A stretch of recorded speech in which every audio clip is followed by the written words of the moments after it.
আপনি জেনে অবাক হবেন, এই পৃথিবীর একমাত্র ব্যক্তি যার পায়ের আওয়াজ জান্নাতে এখনও প্রতিধ্বনিত হয়। আল্লাহর রাসূল সাল্লাল্লাহু আলাইহি ওয়াসাল্লাম বলেন, হে আমার সাহাবীরা, আমি মেরাজের রাত্রিতে বোরাক দিয়ে যখন জান্নাতের উপর দিয়ে উড়ে যাচ্ছিলাম, তখন তোমাদের মধ্য থেকে নিগৃহীত এক গোলামের পায়ের আওয়াজ শুনতে পেলাম। তখন আল্লাহর রাসূল এমন একজন ব্যক্তির নাম নিলেন যে ছিল একজন গোলাম, গায়ের রং কালো, অত্যাচারিত, নিরীহ, নিপীড়িত। সকল সাহাবীরা অবাক হয়ে গেল। তারা বলল, ইয়া রাসূলাল্লাহ, এই ব্যক্তির পায়ের আওয়াজ জান্নাতে কেন প্রতিধ্বনিত হবে?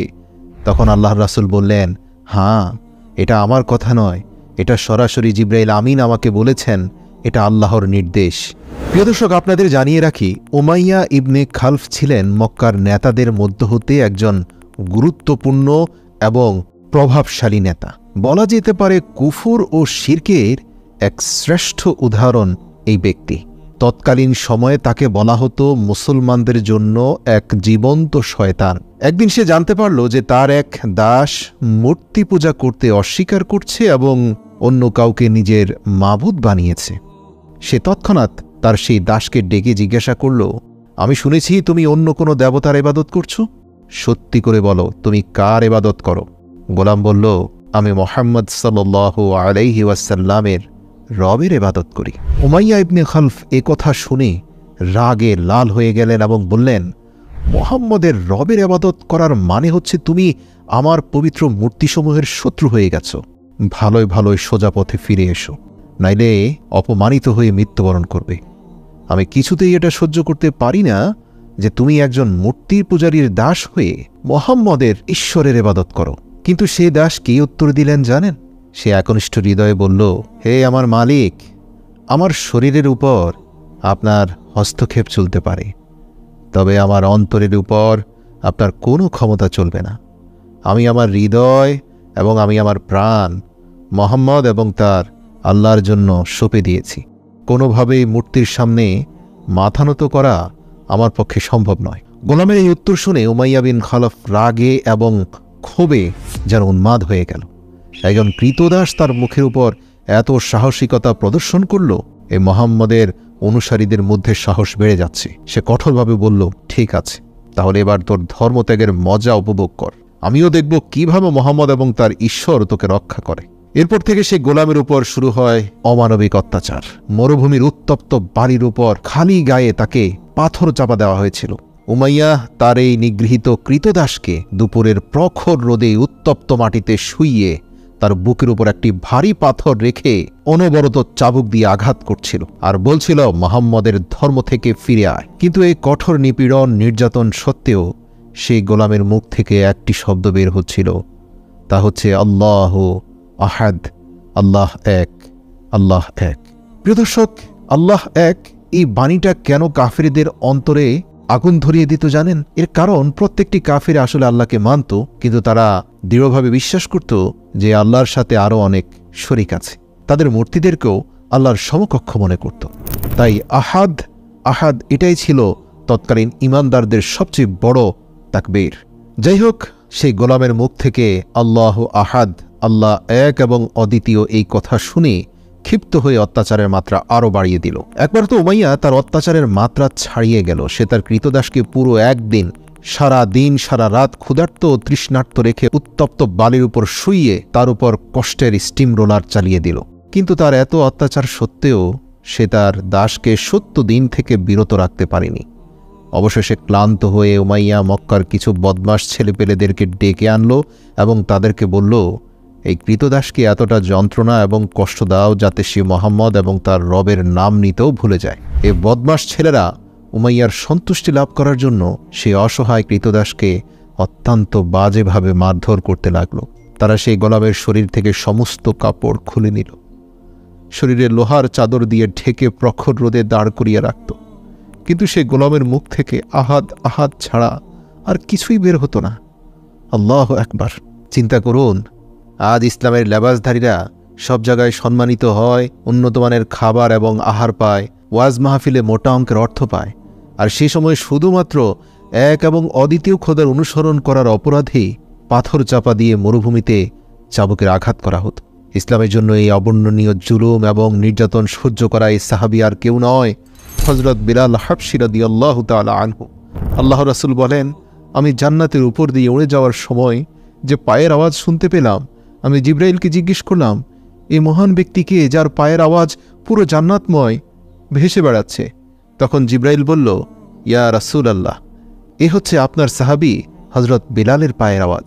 ইসলামের জন্য তার ত্যাগ আল্লাহ এত পছন্দ করেছেন যে কিয়ামত পর্যন্ত জান্নাতের প্রতিটি কোণায় বিলালের পায়ের আওয়াজ প্রতিধ্বনিত হবে। আল্লাহু আকবার। এভাবে জুলুম, নির্যাতন আর অত্যাচার চলছিল বিলালের উপর। এমনই একদিন হযরত আবু বকর সিদ্দিক রাদিয়াল্লাহু তাআলা আনহু সেই পথ দিয়ে যাচ্ছিলেন।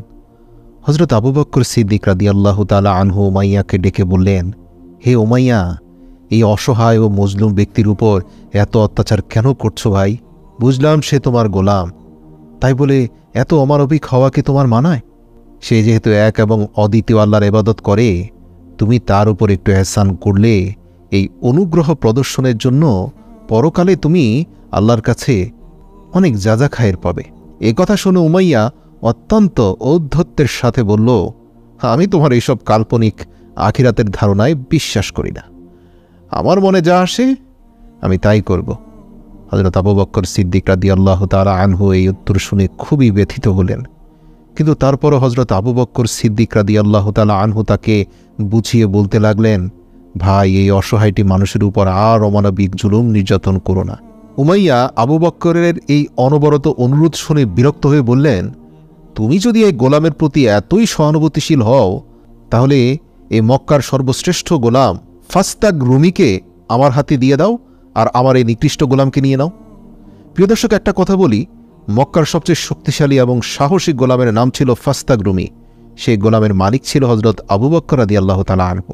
উমাইয়ার ধারণা ছিল এই প্রস্তাবে আবু বকর কখনোই রাজি হবে না, কারণ দেখতে শুনতে কালো, নিগৃহীত, দুর্বল বেলালের বিনিময়ে আবু বকর কখনোই তার গোলাম ফাস্তাগ রুমিকে দেবে না।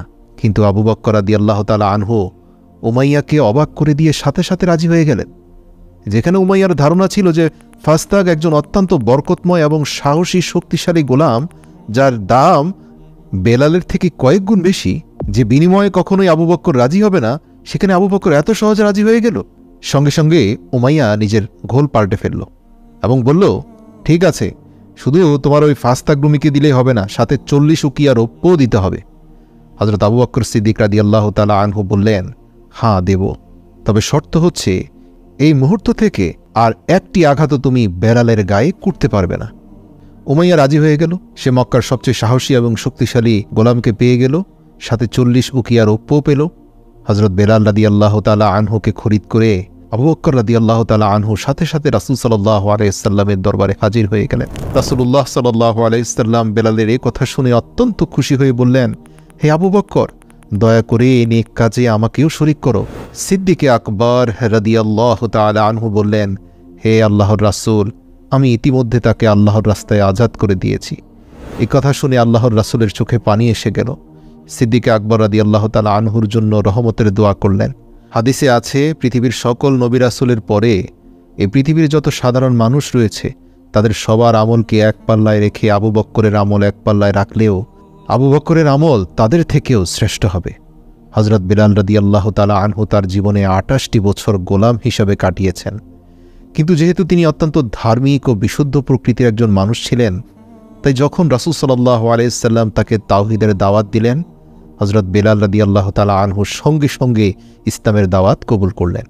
আর এভাবেই তিনি সাবিকুন ওয়াল আউয়ালুনদের পবিত্র দলে যুক্ত হলেন। মুক্তি পাওয়ার পর হযরত বেলাল রাদিয়াল্লাহু তাআলা আনহু সর্বদা মহানবী সাল্লাল্লাহু আলাইহি ওয়াসাল্লামের খেদমতে উপস্থিত থাকতেন এবং মনে প্রাণে রাসূল সাল্লাল্লাহু আলাইহি ওয়াসাল্লামকে এতটাই ভালোবাসতেন যে আল্লাহর রাসূলের একটা নির্দেশে প্রাণ দেওয়ার জন্য উদ্গ্রীব হয়ে থাকত বেলাল। হযরত বেলাল রাদিয়াল্লাহু তাআলা আনহু বদর যুদ্ধ থেকে শুরু করে তাবুকের যুদ্ধ পর্যন্ত সকল যুদ্ধে অংশগ্রহণ করেছিলেন।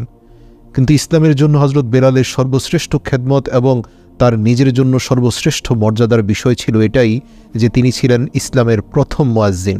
হিজরতের পর যখন মদিনায় মসজিদে নববী নির্মিত হয়, তখন রাসূল সাল্লাল্লাহু আলাইহি ওয়াসাল্লাম আজান দেওয়ার দায়িত্ব হযরত বেলাল রাদিয়াল্লাহু তাআলা আনহুর উপর অর্পণ করেন। হযরত বেলাল রাদিয়াল্লাহু তাআলা আনহুর কণ্ঠস্বর ছিল অত্যন্ত হৃদয়গ্রাহী এবং তার আজানের মধ্যে এমন প্রভাব ছিল যে তার আজানের আওয়াজ শুনে লোকেরা সব কিছু ছেড়ে মসজিদের দিকে ছুটে যেত। মক্কা বিজয়ের পর যখন কাবা থেকে সকল মূর্তিকে ভেঙে অপসারণ করা হয়, তখন রাসূল সাল্লাল্লাহু আলাইহি ওয়াসাল্লাম হযরত বেলাল রাদিয়াল্লাহু তাআলা আনহুকে বলেন, হে বেলাল, তুমি কাবা ঘরের ছাদে দাঁড়িয়ে আজান দাও এবং এই বরকতময় ধারা ততদিন পর্যন্ত একই ভালোবাসা ও ভক্তি সহকারে অব্যাহত ছিল যতদিন হুজুর সাল্লাল্লাহু আলাইহি ওয়াসাল্লাম জীবিত ছিলেন। কিন্তু 11 হিজরিতে যখন নবী করিম সাল্লাল্লাহু আলাইহি ওয়াসাল্লাম ইন্তেকাল করেন, তখন এই আশিকে রাসূলের উপর যেন দুঃখের পাহাড় ভেঙে পড়ল। অন্যান্য সাহাবী আল্লাহর রাসূলের ইন্তেকালকে যতটা সহজে মেনে নিতে পারল, বেলালের জন্য সেটা অত্যন্ত কঠিন হয়ে পড়েছিল। হযরত বেলাল রাদিয়াল্লাহু তাআলা আনহুকে সর্বদা প্রিয় নবী সাল্লাল্লাহু আলাইহি ওয়াসাল্লামের স্মৃতি পীড়া দিতে লাগল। হযরত বেলাল রাদিয়াল্লাহু তাআলা আনহু নবী করিম সাল্লাল্লাহু আলাইহি ওয়াসাল্লামের থেকে শুনেছিলেন যে একজন মুমিনের জন্য সর্বোত্তম আমল হলো জিহাদ ফিস সাবিলিল্লাহ। তাই হযরত বেলাল রাদিয়াল্লাহু তাআলা আনহু প্রথম খলিফা হযরত আবু বকর সিদ্দিক রাদিয়াল্লাহু তাআলা আনহু এর খেদমতে হাজির হয়ে তার কাছে জিহাদে যাওয়ার অনুমতি চাইলেন। কিন্তু হযরত আবু বকর সিদ্দিক রাদিয়াল্লাহু তাআলা আনহু তাকে আল্লাহ তাআলার দোহাই দিয়ে বললেন, তুমি আমাকে এই বৃদ্ধ বয়সে একা রেখে যেও না। তাই হযরত বেলাল রাদিয়াল্লাহু তাআলা আনহু হযরত আবু বকর সিদ্দিক রাদিয়াল্লাহু তাআলা আনহুর এই কথা মেনে নিলেন, তবে শর্ত দিলেন, আল্লাহর রাসূলের ইন্তেকালের পর আমি আর কখনোই আজান দিতে পারবো না। হযরত আবু বকর সিদ্দিক রাদিয়াল্লাহু তাআলা আনহু তার এই বক্তব্য মেনে নিলেন। কিন্তু হযরত আবু বকর সিদ্দিক রাদিয়াল্লাহু তাআলা আনহুর খেলাফতের পর দ্বিতীয় খলিফা হযরত ওমর ফারুক রাদিয়াল্লাহু তাআলা আনহুর খেলাফতের সময় যখন তাকে বাইতুল মুকদ্দাস জয় করার জন্য বর্তমান সিরিয়ায় যেতে হয়েছিল, তখন সেখানে খ্রিস্টানদের সাথে একটি সমঝোতা চুক্তিতে উপনীত হওয়ার পর হযরত ওমর ফারুক রাদিয়াল্লাহু তাআলা আনহু একটি খুতবা দিয়েছিলেন এবং খুতবার পর তিনি হযরত বেলাল রাদিয়াল্লাহু তাআলা আনহুকে অনুরোধ করলেন, হে বেলাল, আজ যেহেতু আমাদের প্রথম কিবলার মিনারে তাওহীদের পতাকা উত্তোলন হয়েছে, তাই আপনি যদি এই বিশেষ উপলক্ষে আজান দেন তবে আমরা আপনার প্রতি কৃতজ্ঞ থাকব। হযরত বেলাল রাদিয়াল্লাহু তাআলা আনহু যখন আজান দিতে লাগলেন, তখন সাহাবায়ে কেরামের অন্তরে নবীজির স্মৃতি তাজা হয়ে গেল এবং তাদের গায়ের রক্ত দ্রুত গতিতে প্রবাহিত হতে লাগল। সিরিয়ার অনুষ্ঠানের পর হযরত বেলাল রাদিয়াল্লাহু তাআলা আনহু শামের নিকটবর্তী একটি গ্রামে বসবাস করতে শুরু করেন, কারণ মদিনায় বসবাস করলে এই শহর হযরত বেলাল রাদিয়াল্লাহু তাআলা আনহুকে সর্বদা নবী করিম সাল্লাল্লাহু আলাইহি ওয়াসাল্লামের কথা মনে করিয়ে দিত। কিন্তু একদিন হযরত বেলাল রাদিয়াল্লাহু তাআলা আনহুর স্বপ্নে রাসূল সাল্লাল্লাহু আলাইহি ওয়াসাল্লামকে দেখতে পেলেন। স্বপ্নে তিনি দেখতে পান আল্লাহর রাসূল বলছেন, হে বেলাল, তোমার কি এখনও আমার সাথে একটু দেখা করার সময় হয় না? এই স্বপ্ন দেখে কাঁদতে কাঁদতে সেই সিরিয়া থেকে মদিনায় চলে আসলেন হযরত বেলাল রাদিয়াল্লাহু তাআলা আনহু। সেখানে এসে নবীজির রওজার পাশে আল্লাহর দরবারে মুনাজাত তুলে এত কান্নাকাটি করলেন যে উপস্থিত সবার চোখ দিয়ে পানি বের হয়ে গেল। অতঃপর জড়িয়ে ধরলেন আল্লাহর রাসূলের দুই নাতি হাসান এবং হুসাইনকে। তাদেরকে আদর মোহাব্বত করে এত চুম্বন করলেন যে এক পর্যায়ে বেলালকে সান্ত্বনা দেওয়ার জন্য লোকদেরকে এগিয়ে আসতে হলো। তারপর ফজরের ওয়াক্ত হলে সকলেই অনুরোধ করে, হে বেলাল, আপনার কণ্ঠে অন্তত একটিবারের জন্য আজান শুনতে চাই। এই মদিনার প্রতিটি অলিগলি হাহাকার করছে আপনার সেই কণ্ঠের জন্য। সাহাবীদের অন্তরে শান্তি দেওয়ার জন্য কাঁদতে কাঁদতে সেই আজানের সুর আবার প্রতিধ্বনিত হলো বেলালের কণ্ঠে। সকল সাহাবীদের স্মৃতি আবার তাজা হয়ে গেল। মদিনার মানুষের পাশাপাশি পশু পাখিরাও পর্যন্ত কাঁদতে লাগলো। এ যেন হুজুর সাল্লাল্লাহু আলাইহি ওয়াসাল্লামের সেই যুগ পুনরায় ফিরে এসেছে। এমন বেদনাদায়ক দৃশ্য এর আগে কখনো দেখা যায়নি। হযরত বেলাল হাবশী রাদিয়াল্লাহু তাআলা আনহু 60 বছর বয়সে ইন্তেকাল করেন। তার মাজার সিরিয়ার দামেস্কে অবস্থিত। রাসূলুল্লাহ সাল্লাল্লাহু আলাইহি ওয়াসাল্লামের নিকট হযরত বেলাল রাদিয়াল্লাহু তাআলা আনহুর একটি আলাদা মর্যাদা ছিল। আসুন আমরাও আমাদের জীবনকে বেলালের মতো গঠন করি। সংকটে কখনোই নিজের বিশ্বাস এবং ইসলামিক আদর্শকে বিলীন হতে দেব না, শক্ত করে আঁকড়ে ধরি। যেভাবে কোরআনে আল্লাহ তাআলা বলেছে, তোমরা আল্লাহর রশিকে শক্ত করে আঁকড়ে ধরো, পরস্পর বিচ্ছিন্ন হও না।